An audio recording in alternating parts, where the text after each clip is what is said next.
Chapter 16. Tyrell had taken a cab to the Reaper's Gullet. The car issued to Shinji by the Shadow Brigade was still parked at the house.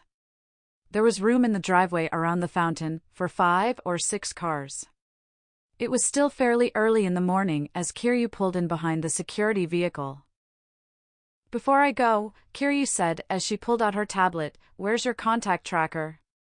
Callie pointed to the pendant hanging around her neck. Kiryu pushed a button on her tablet and then waved it toward the necklace until it beeped. "Lady Darkseid, or should I say, Callie." Kiryu was smiling broadly. "I meant what I said earlier. If you ever want to go on a pub crawl, just hit me up." "I will," Callie chuckled softly. She doubted she'd ever take her up on the offer, but Kiryu seemed like they were the sort that would make it a fun night. "Enjoy the rest of your day off." "Easiest money I've made in a while. I hope we can be friends." "Rich friends are the best," Kiryu said with a broad grin. "I see a trip to the spa in my future." "Have you ever been told you're shameless?" Callie snickered.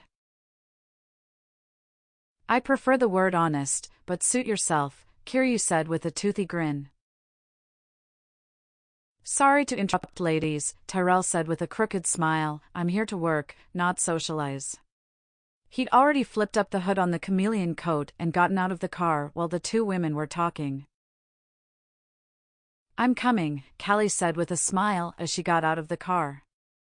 Kiryu sped away. "Right this way," Callie said as she led him to the front door. "Mind if I ask you activated it already?" "Lady Darkseid," Tyrell said from a step behind her. "This house used to be owned by Chancellor Montero.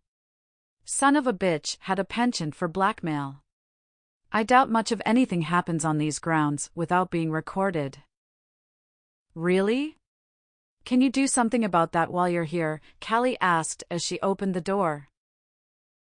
"Sure, as soon as we're inside, I'll be more than happy to take a look at the security setup.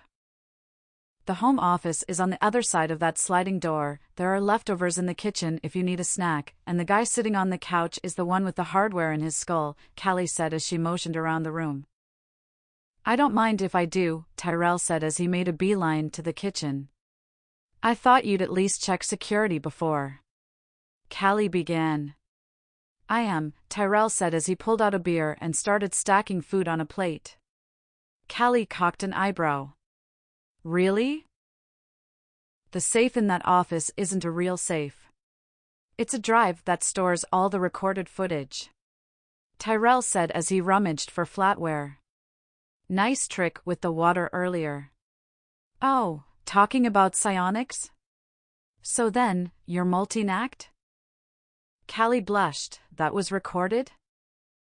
"Don't worry," he reassured her, "I'm deleting it, but in the future, you may want to check for cameras before you go skinny dipping." "We weren't just..." Tyrell cracked open the beer and said, "I didn't bother watching that far. You hired me to fuck up some tech, not review an unintentional amateur porn.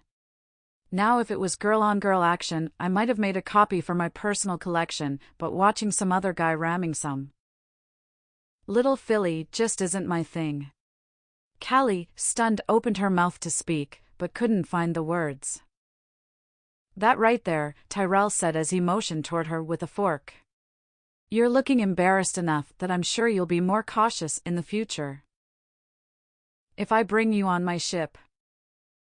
Cyberpaths usually monitor everything, but I like my privacy and try to let everyone else have theirs. Everything that happens on board ships is usually recorded in the event there's an incident, but only a real scumbag would bother looking through all that footage. It's just not worth my time. You ask me to turn something off for a little while, and I will. Well, I may take a peek if it's the aforementioned situation. Nah, not really. It's still not my business. Okay, nothing in the house will be recorded unless you have a zone re-enabled." "Thank you," Callie said in relief. "How long has your friend been like that?" Tyrell said as he motioned toward Shinji while walking into the room. "Ever since." So, 3 hours 26 minutes, give or take 60 seconds. If you know the answer, why did you ask? Tyrell grinned. It seemed like the polite thing to do. Keeping him hydrated may be an issue. The hardware in his head feels pretty complex. This may take a while. Tyrell started moving a chair across from Shinji. Before you get started, Callie said nervously, I have a couple of things I have to take care of with him. Tyrell cleared his throat and gave her a look that was remarkably easy to interpret. No, Callie scoffed, nothing like that. Good. I was going to say, I don't think the kid's capable of consenting in that state, and bringing him out just for a quickie seems a bit shit.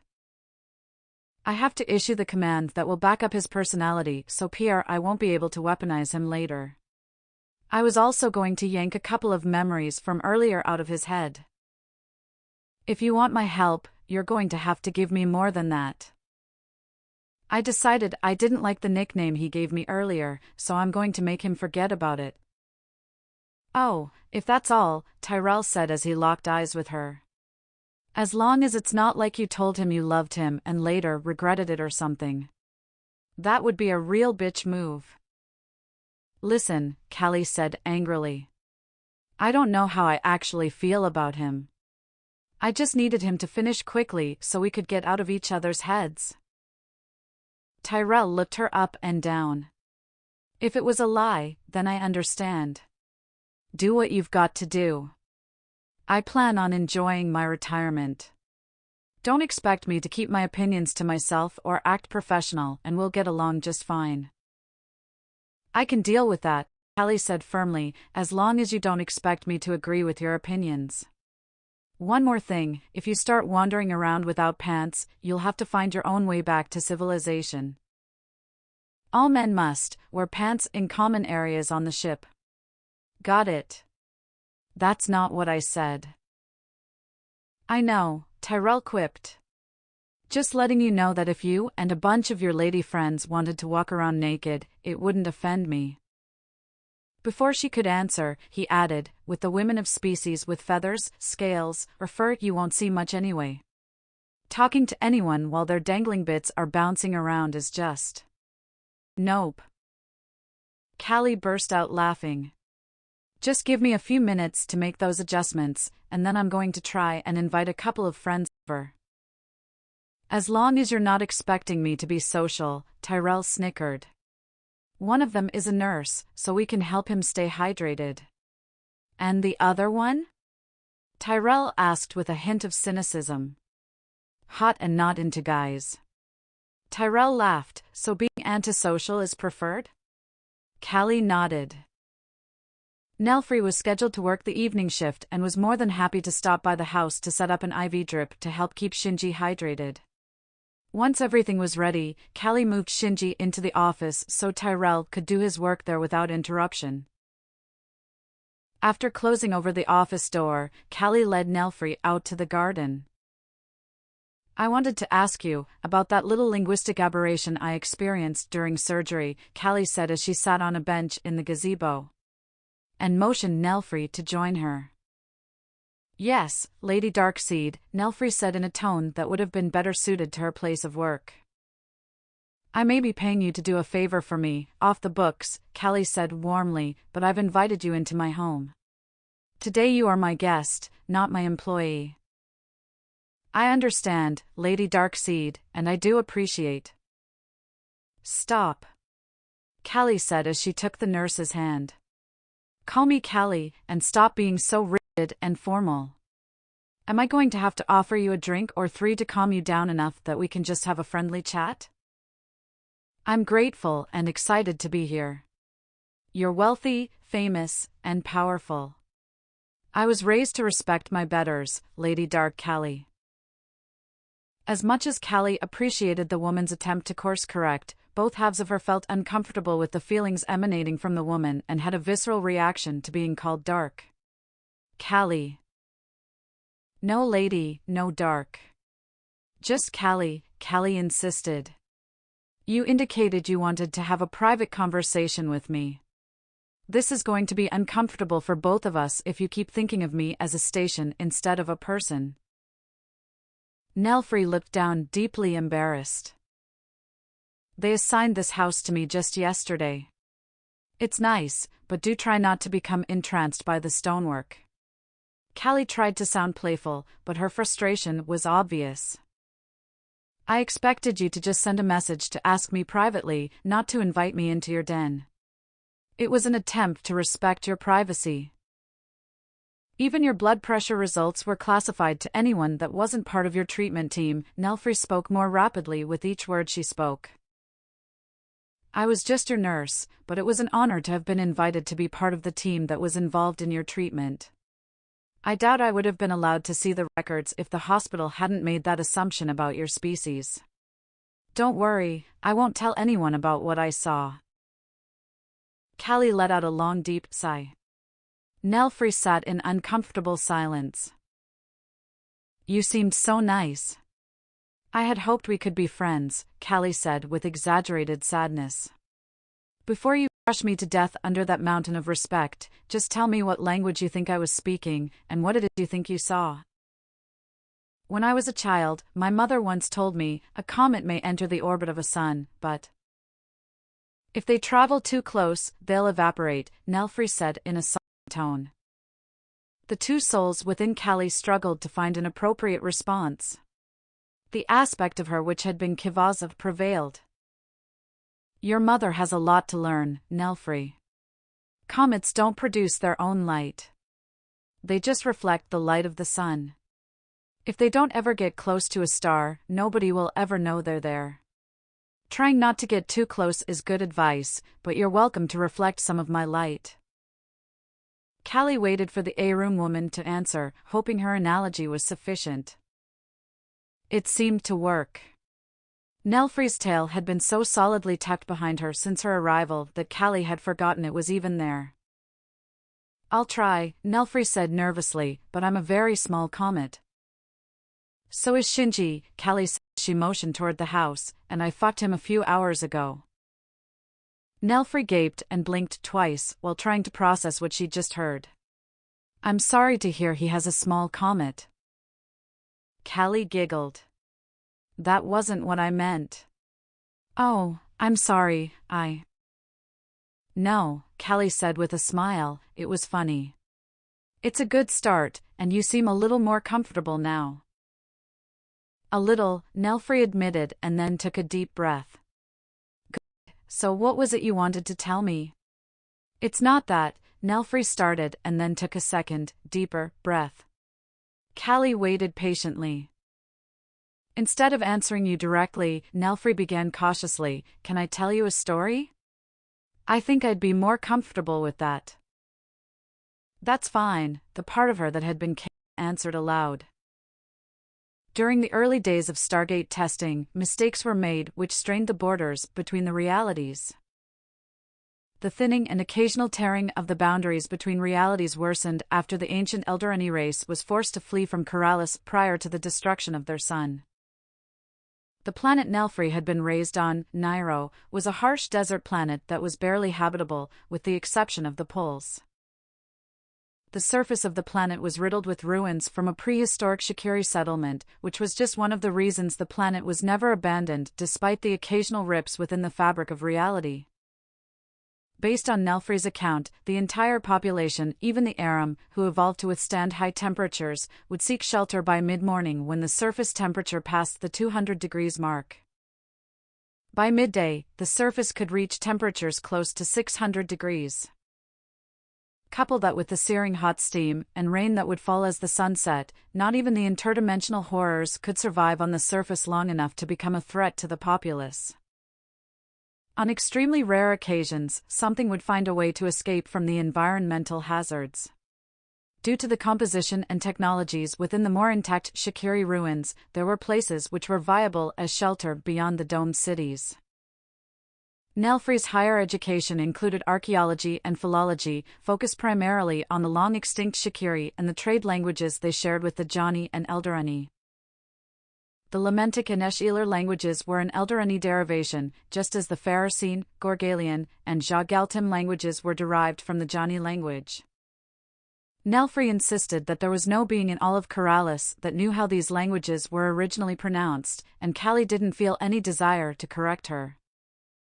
One of these interdimensional rifts had opened near a fairly intact Shakiri site while Nelfrey was interning as a linguistic analyst. They found a surviving life form on site, which called themselves an Alorn.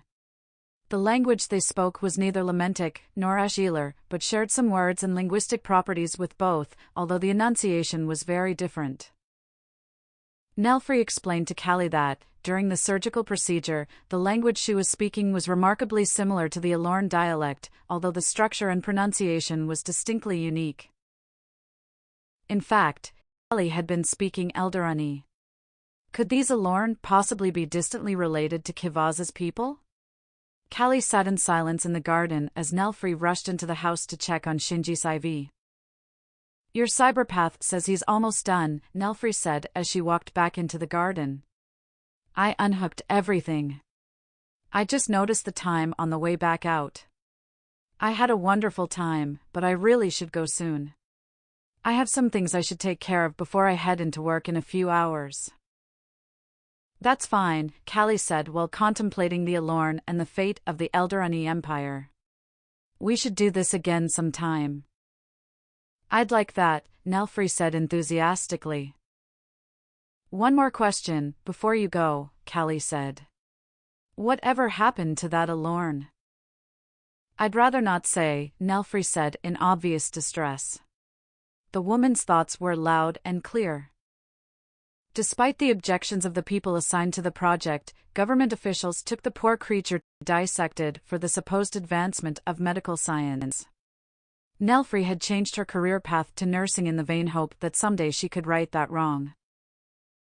Kayla walked Nelfrey out and paid her for the house call and also gave her a bonus for the information, which undoubtedly had been classified by the government of Nairo. Callie sat in the living room and waited for Tyrell to finish up.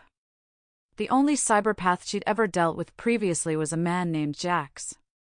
He was a bit of a philanderer, but nice to look at. Given the choice, Kayla would have slept with him, but her consciousness was in a borrowed body at the time. Kivaza didn't fully understand Kayla's early occupation with men whose minds she was unable to read. Not being able to hear their thoughts didn't make them a different species. It seemed like a silly reason to be attracted to someone. Kivaza was grateful neither of them was attracted to Tyrell. The last thing they needed was to complicate the situation even more than it already was. The introduction of Cyan into the situation would only be an issue if Shinji insisted on making it one. If he forced Kivaza to choose, Cyan would be her choice, but Kayla would likely lean in the other direction. I think I've got it, Tyrell said from the office, just let me know when you want me to wake him up. Lady Darkseid strode into called him by his patient number, making sure to issue it as a command. There was no response. I couldn't deactivate all of it, but it can't record input anymore, Tyrell explained. I couldn't get rid of the code entirely, so I set different random values for each command. The hello patient, or priming code, is now 32 alphanumeric characters. I would have done more, but I ran into the maximum field value. The letters are from 8 different languages, so it's pretty solid. Even if some telepath got the codes, I doubt it would do much good. I hope that's good enough. Fantastic, Callie said enthusiastically. Now I just need to let him think he got my former patient number, so he checks in. We can track the signal and I'll kill the bastards that did this to him while he's back here getting brain scans to make sure they didn't put a mind worm in his head. Didn't detect any worms or viruses in the software, Tyrell said. No, well, it's a life form that they use that sweats acid when it's targeted by specific telepathic abilities. Sounds nasty, Tyrell said in disgust.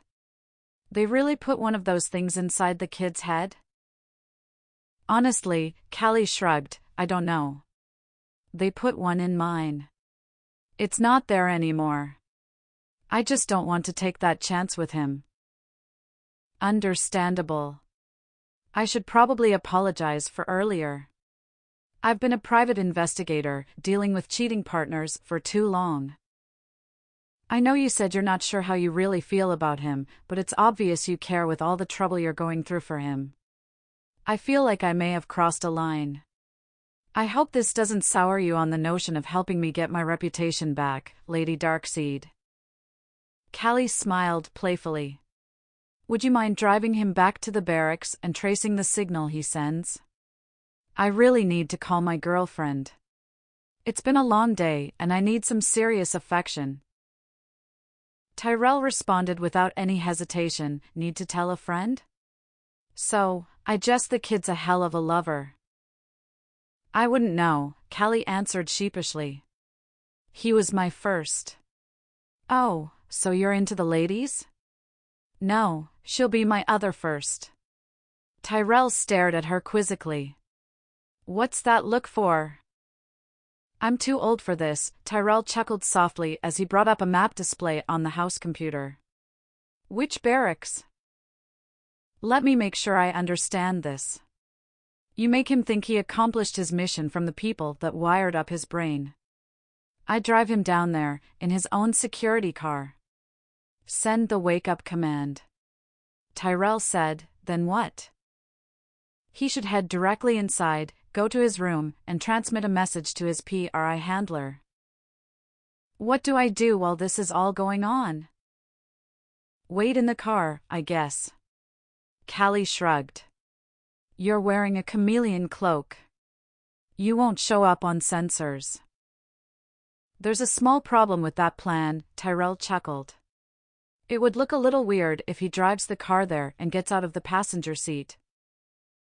Don't worry. I should be able to control the car remotely, he said as he tapped the side of his head with his index finger.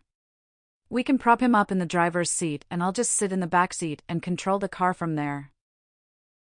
You're good at this, Callie said appreciatively.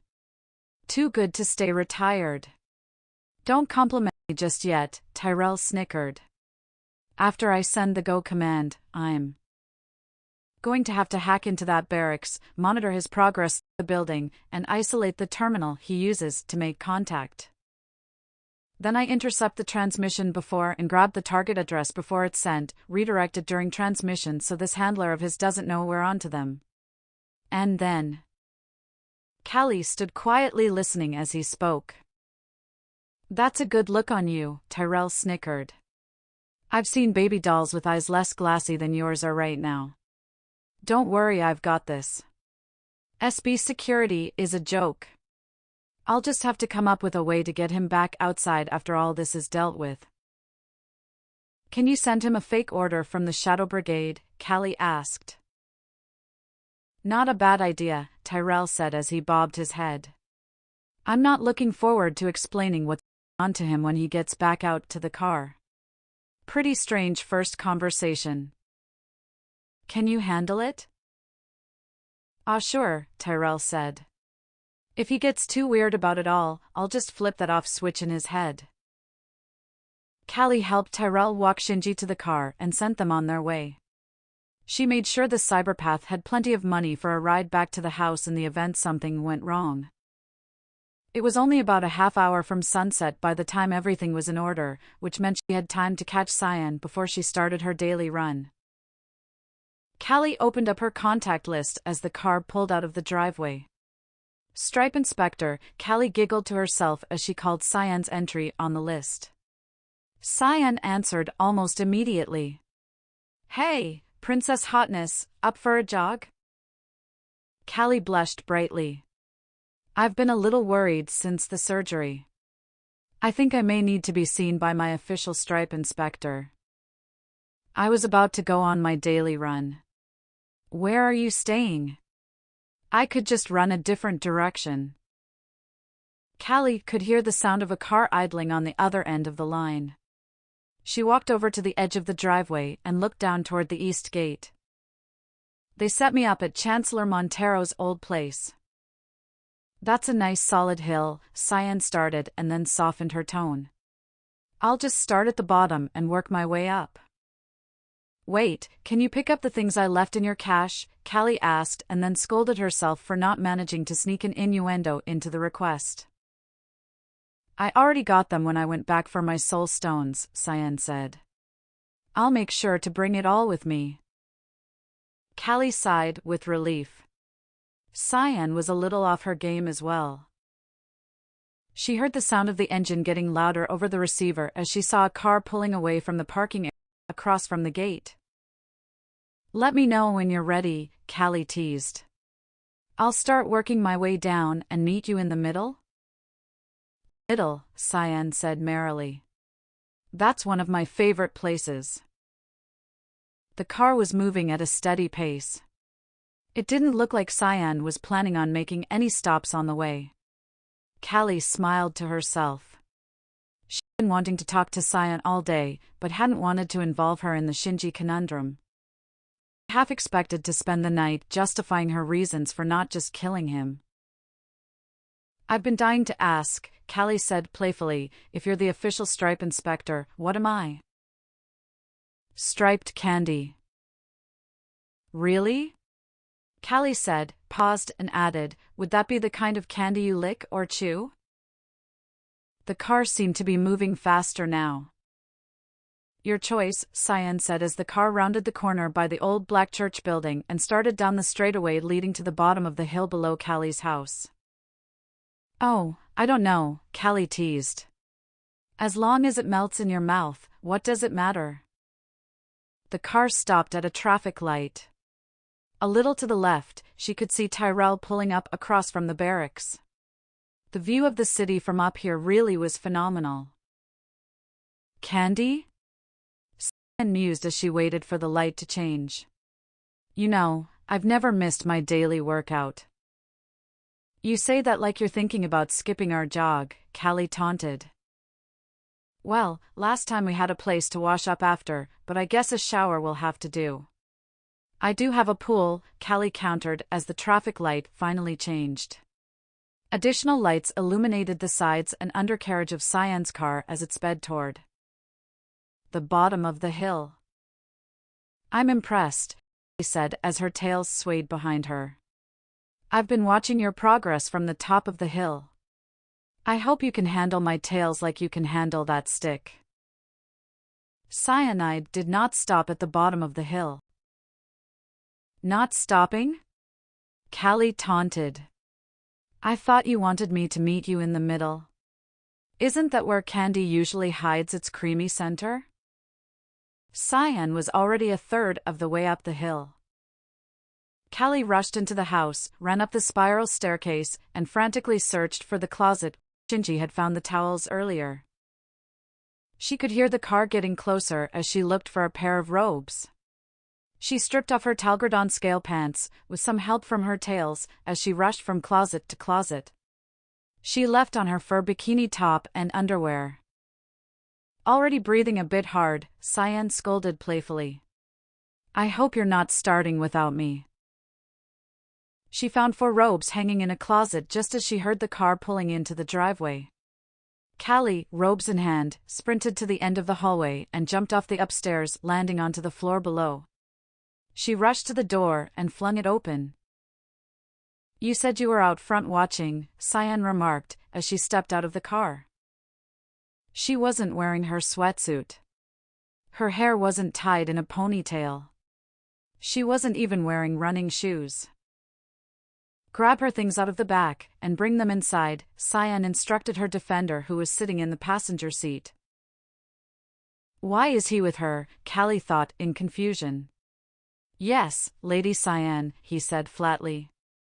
I don't understand, Callie said as she watched her approach. Cyanide was wearing a crimson dress and ankle-height boots with heels. 2 swords hung loosely from a belt around her waist. Let's go inside, we can talk there. I thought you said you were going for a jog. I'll explain inside, Cyan said forcefully. A whirlwind of thoughts spun through Callie's mind as they walked inside. It's those damn wings, Cyan said after closing the door. They're being recovered and are being shipped back to Fellowship space. I was going to change in the backseat and go for one last run before I go. I wanted to see you one more time, but... Go, Callie said in alarm. What do you mean go? I received the orders a few hours ago.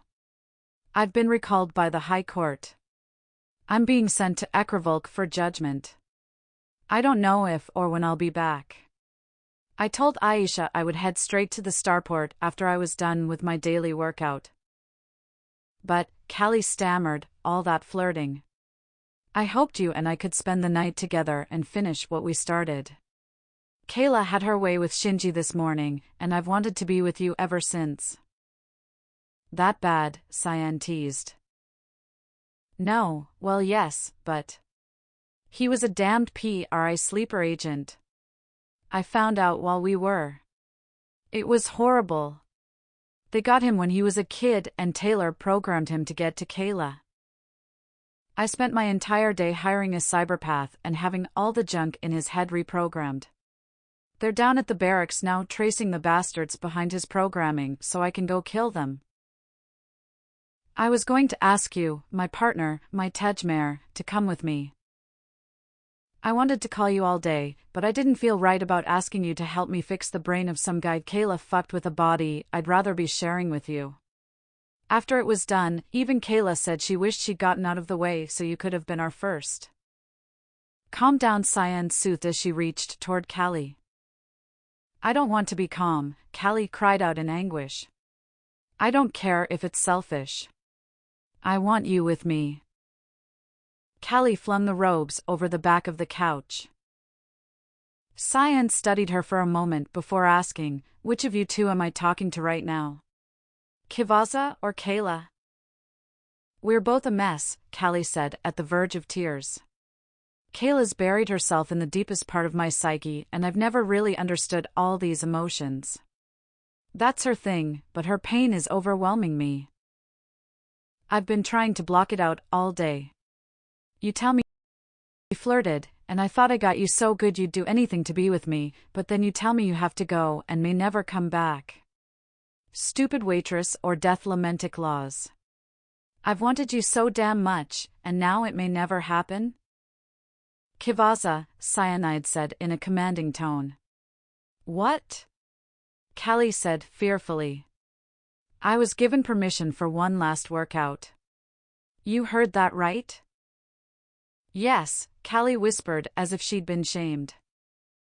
Just being here, now, with you, I'm disobeying orders from the prophetess Aisha and the High Court. This is not an action I take lightly, and neither should you. I'm radically redefining workout to be here, with you. I'm sorry, Callie said mournfully. You're too upset to understand, Cyan said wistfully, I see that now. No, Callie growled, I don't understand. What I do know is this body was created for purposes I don't even understand. Labarth was there because of some dumb prophecy. I was made from a Dareth miscarriage and the half-dead remains of the last Elderani, and then, because I apparently wasn't enough of a genetic dumpster, the fucking Cletharian Queen made adjustments for their own unfathomable reasons, and put this thing in my head. There's another queen out there that has tried to get control of me. I've got two souls jammed in this body, and there are sometimes I'm not even sure who I am anymore. Everyone has been trying to pull my strings like I'm a marionette since the day I was reborn, not that I was ever actually born. I finally find someone I feel is worthy to stand beside me, and all this happens. Cyan stood silently watching as Callie seethed with rage, with the tips of her tails tracing along the ground around them. Walk with me? Callie asked after taking a long, deep, shuddering breath as her tails finally slowed to a halt. Kivaza, princess, Cyan said just above a whisper. I already am. I've been trying to tell you that since we stepped through that door. I'm breaking every rule to be here with you tonight. When we ran down that trail, everything felt right. When I took the risk and flew away with you, I knew there would be repercussions, but I did it, for your sake. I'm your Tejmare and your partner. You understand that, don't you? I don't care who made you or why. Everyone is someone's puppet some of the time. You can be or do, who or whatever you want. All I ask is, whenever the universe slows down enough to give us the time, come run with me? There was fear in Cyan's eyes. The fear of losing her. Callie's tails swept across the floor as if they were wiping away some unseen symbol on the floor. What should we do? I'm going to go find out what the consequences of my actions are going to be. I'll face them head on. I always do, and then I'll find my way back to you. But first, we're going to take advantage of the time differential. Remember when I told you the last male unperfected died about half a century ago? Yes, Callie said solemnly. His ship was destroyed while on the way to meet with one of the women in the breeding program, and yes, it was me. Since then, I've not allowed anyone to enter into me. Nothing. No props. No women. Not even a little finger. Before I leave here, I hope to change that. Let's grab a drink, find somewhere private, and see what you can really do with those tails. I've been thinking it over since the first night we spent together. It's actually why I insisted on binding your tails that night. I'm ready if you're willing. There was a quiet knock at the front door. Callie was suddenly, acutely, aware she was just standing there wearing her underwear and furry bra. With the way the fur from her tails met in front of her, she'd look like she was wearing a bikini if she took off her actual underwear. As long as she didn't bend the wrong way, she was better off without them. Prask, Cyanide said loudly, you can open the door now. Shinji and Tyrell pushed past the Edbar, who glared angrily at Shinji as he walked past. Where would you like me to put this, princess? The Edbar asked the end table next to the couch. He looked toward Cyan, who glanced at the left side of the couch. The robes were over the back on the right. Too many people for me, Tyrell grumbled as he walked by, headed into the kitchen and sat down on one of the stools by the bar. Cyan's defender, Prask, set to work carefully arranging Callie's old armor on the left lamp table. Shinji was sitting on the right arm of the couch and was trying his hardest not to stare at Cyan and Callie. Tyrell kept glancing over toward Cyanide. It didn't seem that odd. Lamentics tend to make people nervous. Please let me know where I'll be quartered for the evening, the Edbar said in a solemn tone. I'll wake you first thing in the morning, Lady Cyanide, so we don't miss our flight out. I saw some rooms upstairs, Callie said. Take your pick. Cyan stepped forward and wrapped her arms around Callie, leaned forward and whispered, Is the guy in the kitchen the cyberpath? Yeah, why? Callie answered.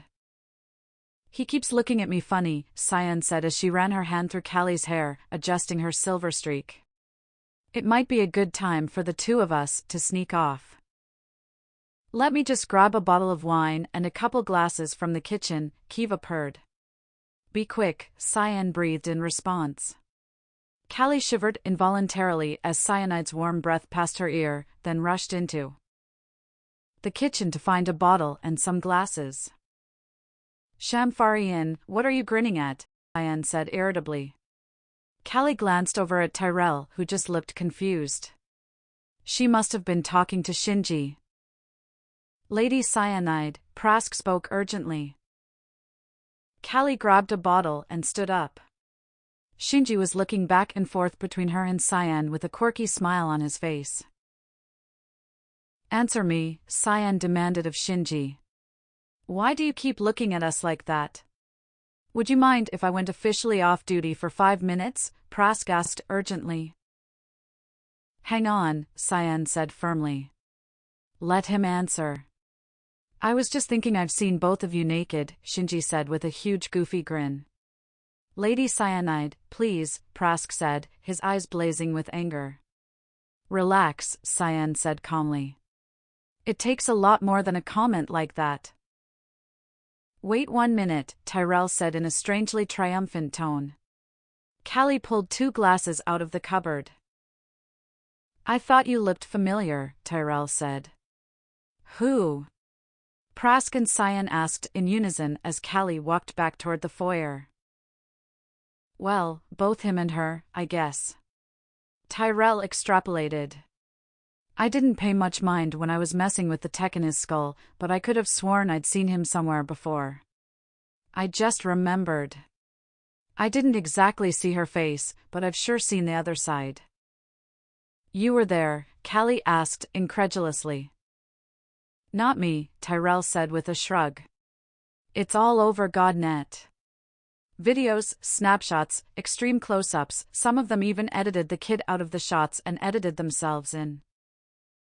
Prask, you're off duty, Cyan said through bared teeth. In the blink of an eye, Shinji was lying flat on his back being pummeled by the Edbar. Cyan grabbed Callie by the hand and started briskly leading her upstairs. Please, try not to kill him, Callie called downstairs. She could hear Tyrell laughing amidst the thuds. Wait, Callie said to Cyan as she turned to look downstairs. Somebody toss me those robes. Sure thing, Tyrell said as he maneuvered over, grabbed up the robes, and tossed them up to her. Callie grabbed the robes midair with her tails and turned to continue upstairs with Cyan. Nice shade of pink, for what it's worth, Tyrell called upstairs. Can we just kill them? Cyan grumbled under her breath. We could, Callie giggled, but that would waste time and we still need to find the master bedroom. Fair point. Before long, Shinji's lack of forethought was the furthest thing from Cyan and Callie's minds.